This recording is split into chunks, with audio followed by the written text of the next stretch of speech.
Alicia, your character was a real woman, a real artist. What kind of things did you learn about her that were helpful to you in working on the role?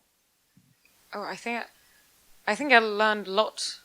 Like you mentioned, she was quite an extraordinary woman, so I felt like I kind of trying to imagine her and finding as much information and creating her. I learned a lot about compassion and like dare to take the step to believe in unconditional love, really. But what I learned about her, because we had the book, of course, but also our wonderful writer Lucinda went back and tried to find as much information as we could about the real couple, about Lily and Gerda. But it was interesting, and I heard, well, from Gail and from Tom too, and I'm the newbie.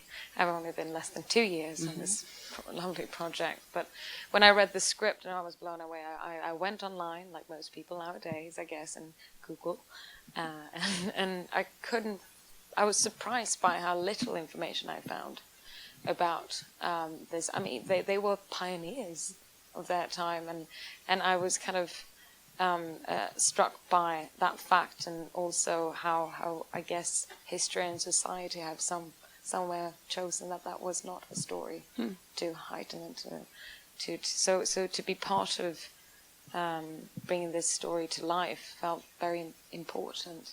But she was a working woman in the 1920s, which is, I mean, just that was extremely radical. Right. And just knowing that actually Lily, as I know in the beginning, was a man who supported being together with a not only a working woman but also an artist. And it was actually lovely. I remember when I started the project, and the immense amount of information that Gail had tried to pull out, then, which must have been a struggle, I know, but I got this amazing book with all the kind of photos and paintings gathered, and you could see Lily and Gerda posting. I mean, this was before, of course, Instagram, where you can take photos whenever, and it's really they took time to take those photographs, and they are in different outfits, and they lie down on their big sofas and try different, and they do this together, and that just tells you what kind of ahead of their time women they must have been, and also her art, which was, of course, like we see in the film, a lot about like beauty and femininity, and this was also in the 1920s era, of course, but also her art was quite sexual as well, and quite radical.